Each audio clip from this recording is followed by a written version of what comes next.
This is Abe Friedtanzer from Awards Radar, and I'm so thrilled to be speaking with Ted McGinley about his role on Shrinking. How are you, Ted? I am perfect. Thank you. And yourself? I'm good. Thank you so much for asking. Yeah. Uh, So, I'm actually talking to you today from Palm Desert down in Indian Wells down, and it's blowing about 65 miles an hour. It's like a hurricane here. It's crazy. uh, Yeah. well, I appreciate you taking the time. Glad to do it. I'm looking after my parents, and this is a good break for me.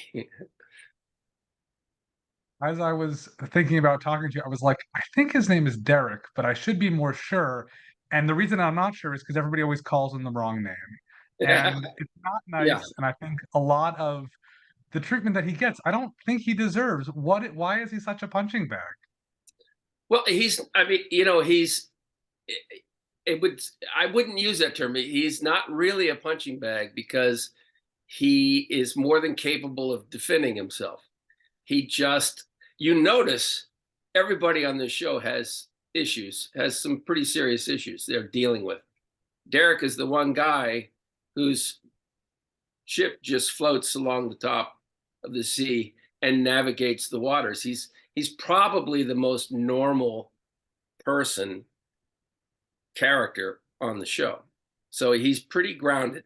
So whatever happens, Derek allows to happen. And, he said something in one of the shows about he's going to have a retirement party and he's going to have like 200, 250 friends. And everyone's like, you have 200, 200. I mean, Derek has a whole separate, life. It's like he's a character from a different show, and we're just seeing like this side of him that is Yeah, not. it is so funny. You're so right. It's like he's on another show and he just happens to live in this one. So he walks through to his house and then he leaves to go to his other. Yeah, it is.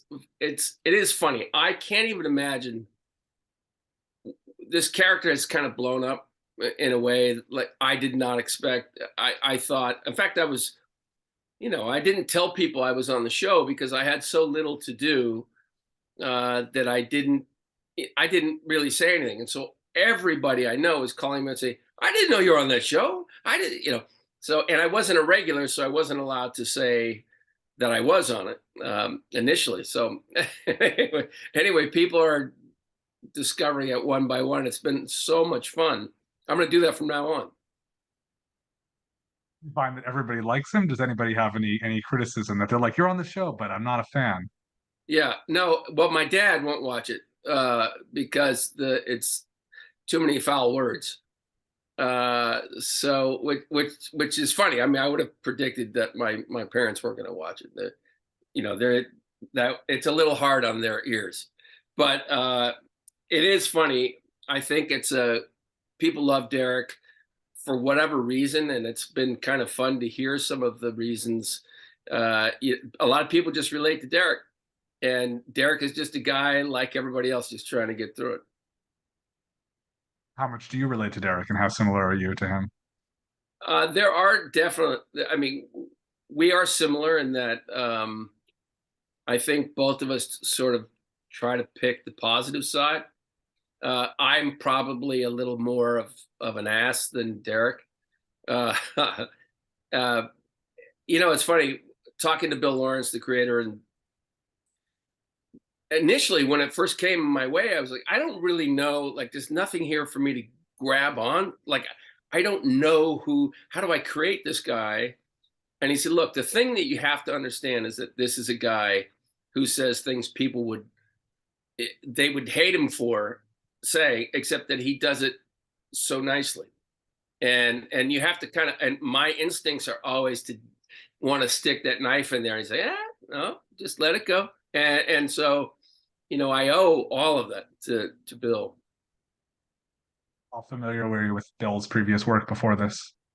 Well, it's funny. I tested for Scrubs with John McGinley. So it was the two of us, Ted McGinley and John McGinley, and John got it. So I have tested with Bill a few times, and I have failed every time. And so for whatever reason, I didn't get it. And a lot of times there are strange reasons. Anyway, Bill always said, we're going to do something. We're going to do something. And he literally is a man of his word. He just, I owe him a lot. It's very cool. I was going to ask you about John because I figured that there's no relation to just a funny coincidence that both of you have been married to Krista. Yeah, right. I think it's we are probably from the same place in Ireland, our families. But yeah, he's I love him. He's super funny, talented, great guy. And it's we have Krista in common, and they love him. The Lawrences love him, so he's family. I'm not there yet. I got to earn that. Yeah, but he's a that was a great gig, and I never watched it because it broke my heart. I never watch anything. If I don't get it, I'm not watching. So it's a my wife and I have that rule. We've missed a lot of good TV and movies. Dr. Cox is a great character, but I think that unlike Derek, he's not actually nice. He may be a good person, but I would not describe him that way. And so I think that there really are very different. Yeah, I think actually Derek is sort of a combo between Bill and Bill's sort of alter ego and mine. He's somewhere where he's a meld. We kind of it's sort of a meld of the two of us, which is interesting. It's so great because normally when you play a character like Derek and a massive supporting character, all you're really doing is setting up, especially in a comedy, you're setting up the lead or you're setting up whoever the funny guy is. And your job really is just a utility player to set up whomever. This particular show, the genius of this show is that it doesn't, every character matters. Every character has his own life and his own sense of humor, his own jokes. I've just never been on anything that smart. It's just really cool.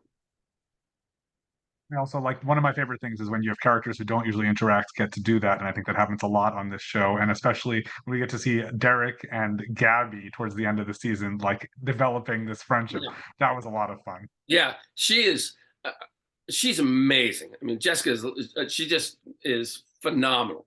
And when you're in a scene with her, you have to, I mean, she's just a wide open vessel. Whatever happens, happens. So you've got to be ready to go and play ball always. Jason's the same way. Like he'll always just bring something that you didn't expect. There's nothing I like more than that. It's so alive and exciting. And it makes work so much fun. But you got to come in, ready to play ball. And I love that. But Jessica I sit around and laugh all day. Whenever I watch it, my wife and I, she just kills us. She didn't have to. All she has to do is give you a look. She kills me. And so I'll text her back and forth, just horrible things to each other, and she's just always funny. What is it like working with Krista? She's amazing. She's a rock, pun intended. She, I always feel for her because she's in a tough position. She's the boss's wife. And yet she brings it. I think her character in this is brilliant. I think she plays it perfectly. And it's a very difficult, complicated role. And, sometimes it feels like she's sort of putting Derek off to the side and sort of shoving him in the back. But they have an understanding. Like the cool thing about the two of them is that they're very honest with each other. They can say anything.